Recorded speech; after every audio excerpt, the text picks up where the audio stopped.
वित्त मंत्री निर्मला सीतारमण ने आज यानी शनिवार को आम बजट 2025 संसद में पेश किया। इस बजट को बिजनेसमैन, सीए और युवाओं ने सराहा है। गृहिणियों ने भी इसे अच्छा बजट बताया।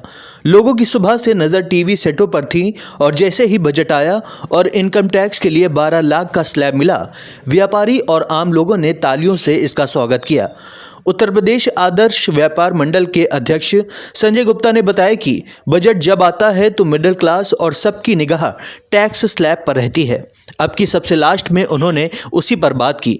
अब आपकी आमदनी 7 लाख से 12 लाख कर दिया। 12 लाख तक आमदनी होगी तो कोई टैक्स नहीं देना होगा। इसके अलावा जो सैलरी क्लास है उसे 12,75,000 तक टैक्स नहीं देना होगा। इस बजट से मिडिल क्लास के लोग बहुत खुश हैं और ये पहली बार हुआ है कि मिडिल क्लास पर इतना फोकस किया गया है। मिडिल क्लास को खुश करने की सफल कोशिश। प्रदेश कोषाध्यक्ष मोहम्मद अफजल ने बताया कि यह बजट मिडिल क्लास के लिए ही बनाया गया था ताकि वो खुश हो जाएं और वो खुश हैं। सरकार की यह मंशा पूरी तरह से सफल हुई है। बजट 2025 हर वर्ग के लिए सकारात्मक बजट। आदर्श व्यापार उत्तर प्रदेश आदर्श व्यापार मंडल के नगर अध्यक्ष हरजिंदर सिंह ने बताया कि अगर प्रधानमंत्री का यह विजन है कि हम 2047 तक भारत को विकसित राष्ट्र बनाएंगे तो यह बजट उस दिशा में सरकार का सकारात्मक प्रयास है।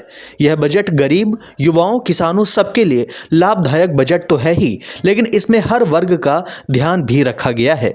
तकरोही बाजार की महिला इकाई महामंत्री श्रीमती माधुरी जायसवाल ने बताया कि जो मध्यम वर्ग को 12 लाख की इनकम टैक्स में छूट दी है उससे बस मध्यम वर्ग ही नहीं बल्कि सभी वर्गों को लाभ मिलेगा, क्योंकि उनके द्वारा जो परचेजिंग होगी उससे हर वर्ग को फायदा पहुंचेगा।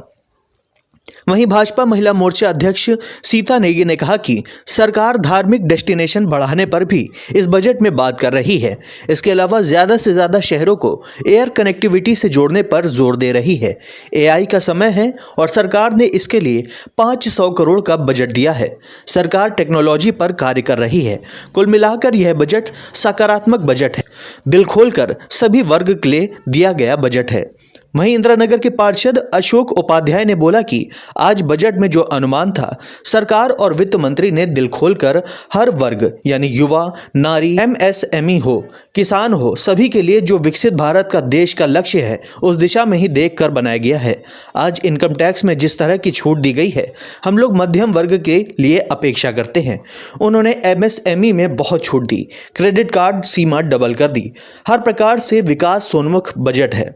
संगठन मंत्री राम खिलावन राजपूत ने आगे कहा कि जो दृष्टिकोण है उसके लिए उन्होंने सब कुछ किया है। इसके अलावा वाराणसी के टूरिज्म के लिए जो किया है वो काबिले तारीफ है और बाबा विश्वनाथ और विंध्याचल के साथ ही प्रयागराज एक पूरा धार्मिक सर्किट है। युवाओं के लिए अच्छा है बजट। पार्षद अरविंद कुमार ने बताया कि यह बजट युवाओं के लिए बहुत अच्छा रहा है। सरकार ने टैक्सेशन के स्लैब को बढ़ा दिया है। पहले 3 लाख से 15 लाख था, उसे बढ़ाकर 4 लाख से 24 लाख तक कर दिया है। लोगों को दिक्कतें हो रही थी क्योंकि उनकी इनकम बढ़ी थी लेकिन उन्हें फ़ायदा नहीं मिल रहा था। सरकार ने युवाओं को स्किल डेवलपमेंट की बहुत सारी स्कीम निकाली है। इसके अलावा उन्होंने स्टार्टअप की लिमिट 5 साल से बढ़ा दी है, जिससे अब युवा और ज़्यादा आगे आएंगे। सबके लिए कुछ ना कुछ है बजट में। व्यापारी प्रदेश अध्यक्ष संजय गुप्ता ने कहा कि बजट बहुत फायदे का है और अच्छा है। दूसरा, उन्होंने मखाने की फैक्ट्री लगाने के लिए निगम बना दिया है। इसके अलावा टीडीएस भी बढ़ा दिया है। इस तरह उन्होंने कई चीज़ें की हैं। सरकार ने बिहार पर ज़्यादा फोकस किया है। बजट पूरी तरह से युवाओं, महिलाओं, किसानों और व्यापारियों का बजट है। कपड़ों पर जीएसटी हो कम। गृहिणी रसलीन ने बताया कि आम बजट बहुत अच्छा है। जो 100 रुपये कम किए उससे आम गृहिणियों को काफ़ी फ़ायदा मिलेगा। इसके अलावा उन्होंने कहा कि उनका कपड़े का बिजनेस है तो उसमें 18% जीएसटी लगता है, उसे भी कम होना चाहिए। लखनऊ से AK श्रीवास्तव की रिपोर्ट।